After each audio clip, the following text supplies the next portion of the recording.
Are you working with school districts to combat ICE raids and ensure families aren't separated at their schools, especially in border states?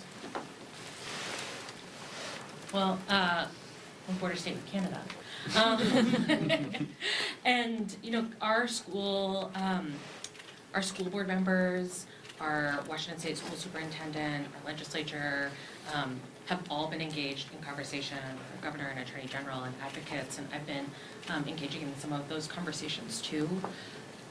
You know, every state is different, you know, for what protective opportunities that they have, but I think it's important that we ensure that we are working closely with our colleagues at the state level and at the local level to center families, to make sure our communities are strong, to center farm workers, to center an economy that is thriving, to ensure that dreamers are safe in the classroom. And someone earlier mentioned the chronic absenteeism.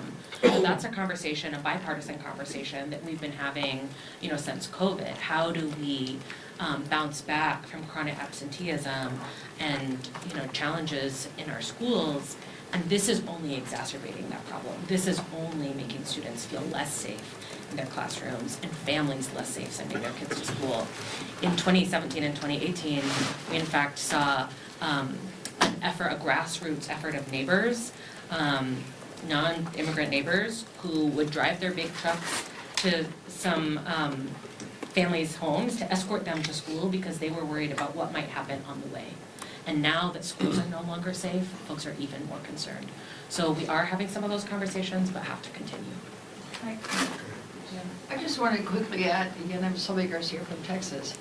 Until we see how these raids are conducted, remember, I think they just started this morning, some images were beginning to be on air.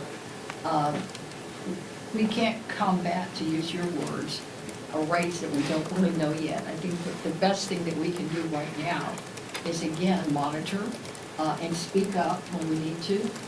And I know in my district I have probably about 12 different school districts, but we've touched base with all of them, and we've embarked on an education campaign to make sure that the school districts know what they should or shouldn't do, working together with their legal counsel, and then making sure that people know their rights. Just because ICE comes knocking on the door doesn't mean you have to open it. Just because it's saying about rain down there, you know, to go, I don't know what they're going to do with them, but just because they're going to send them to school doesn't mean the school stops.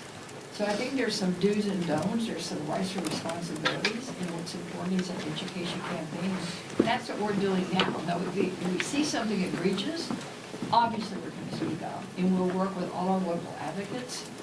They're already also monitoring and helping.